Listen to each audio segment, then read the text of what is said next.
है। इस व्रत को रखने के मुख्य कारण और इसके लाभ निम्नलिखित हैं। सभी एकादशियों का पुण्य इस एक दिन उपवास रखने से वर्ष भर की सभी 24 एकादशियों का पुण्य और लाभ प्राप्त हो जाता है। पापों का नाश और मोक्ष की मान्यता है कि व्रत भक्तों के सारे पापों को धो देता है और अंत में मोक्ष वैकुंठ धाम की प्राप्ति कराता है।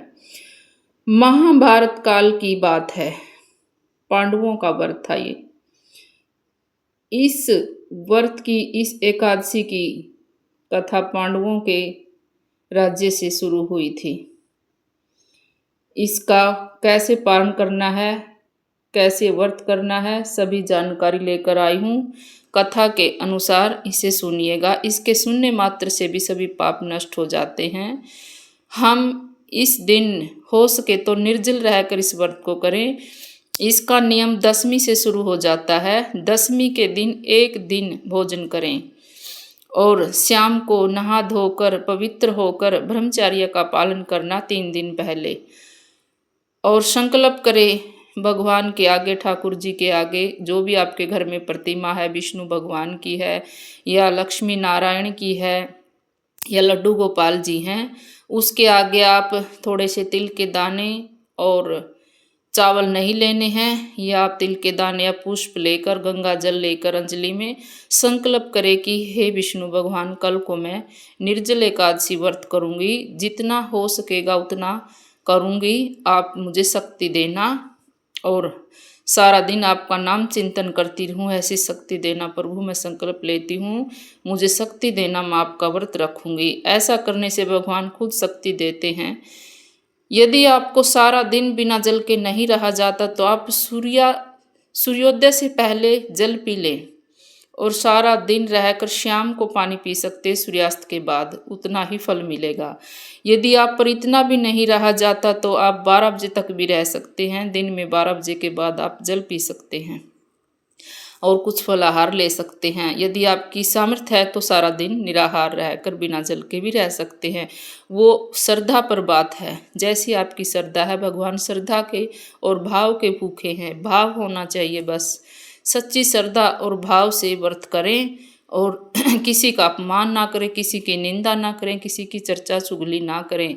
और इस व्रत के दौरान घड़े का भी बहुत बड़ा महत्व है। इस दिन घड़े का दान जरूर करना चाहिए। छोटा बड़ा घड़ा कैसा भी हो, जल का दान अवश्य करना चाहिए। मिट्टी का घड़ा लेकर उसमें जल डालकर उसमें थोड़े से तिल के दाने और कलावा बांधकर और संकल्प करके कि मैं ये जल का दान, आप किसी ब्राह्मण के घर दे सकते हैं, मंदिर में दे सकते हैं, या किसी बड़े छोटे को, किसी को भी जिसको ज़रूरत है, ज़रूरतमंद को दें, बिना ज़रूरतमंद को नहीं दें। इसका दान पुण्य जो भी आप पर श्रद्धा है, दक्षिणानुसार वस्त्र दक्षिणा जो भी आपकी श्रद्धा है वो देकर, कहानी कहकर, संकल्प करके इस दान जरूर करना चाहिए। तो आइए अब बिना देरी के कथा शुरू करते हैं। बोलिए श्रीमन नारायण भगवान की जय, गुरुदेव भगवान की जय, निर्जल एकादशी की जय।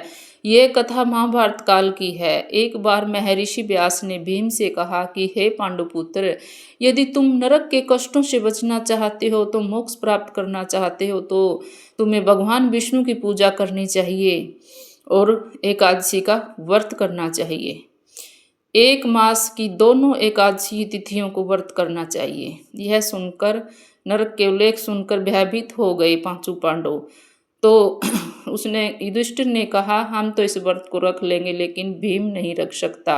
इस समस्या का समाधान बताइए कि लंबे समय तक भोजन के बिना नहीं रहा जाता। भीम भी कहने लगा, पेट में विरक्त अग्नि है जिसमें एक बार भोजन करना भी कठिन हो जाता है, मुझे तो भूख लगती रहती है। भीम ने कहा कि हे पितामह, हे वेद व्यास जी, हे कृष्ण भगवान, कोई ऐसा व्रत कहिए जिसके एक ही व्रत करने से मुझे 24 एकादशियों का फल प्राप्त हो और स्वर्ग की प्राप्ति का पुण्य प्राप्त हो, तो मैं ऐसा व्रत करने का प्रयत्न करूंगा। यह सुनकर व्यास जी बोले, कि हे भीम, वृष और मिथुन राशि के मध्य जेठ मास में शुक्ल पक्ष की 2 एकादशी आती हैं जो निर्जला एकादशी कहते हैं। यह एकादशी वर्ष में केवल एक बार आती है, इसलिए इस व्रत को अवश्य करना चाहिए। इस व्रत के दौरान स्नान और आचमन शुद्धिकरण के लिए पानी या गंगा में या गंगा जल मिलाकर इसका उपयोग करना चाहिए, उसमें नहाना चाहिए।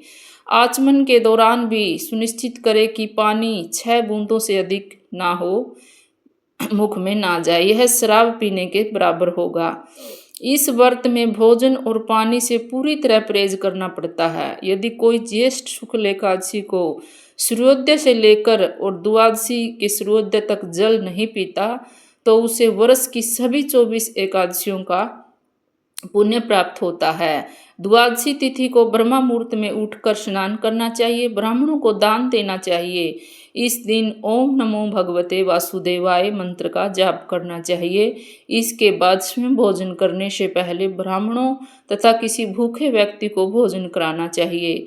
निर्जला एकादशी व्रत करने से प्राप्त होने वाले पुण्य वर्ष भर की एकादशियों के बराबर होता है। और रात को जागरण जरूर करना चाहिए।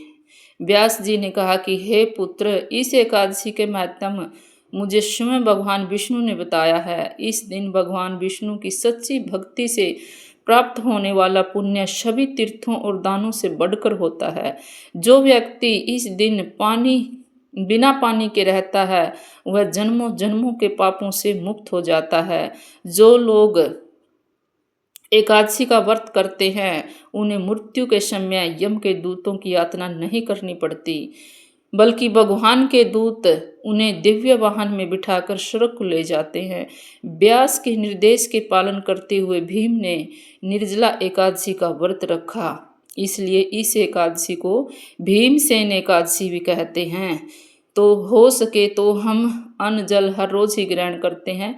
एक दिन हम बिना अन्न जल के मर नहीं जाएंगे, इसलिए इस व्रत को जरूर करें और आगे भी चर्चा करें। वीडियो को शेयर करें, लाइक करें। यदि कथा पसंद आई तो कथा में श्रीमन नारायण भगवान का नाम जरूर लिखें। जय श्री कृष्णा, राधे राधे। और सभी को ये कथा जरूर पढ़ें, पढ़ाएं, सुने, सुनाएं और भगवान विष्णु का नाम लेकर सारा दिन नाम कीर्तन करें। नाम कीर्तन का बहुत बड़ा महत्व है। सारा दिन भगवान की चर्चा करें, भगवान की कथा सुने, भगवान के भजन करें।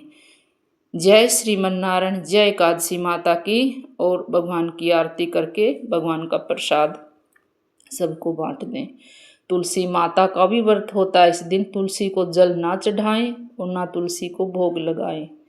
बोलिए राधा कृष्ण की भगवान की जय हो।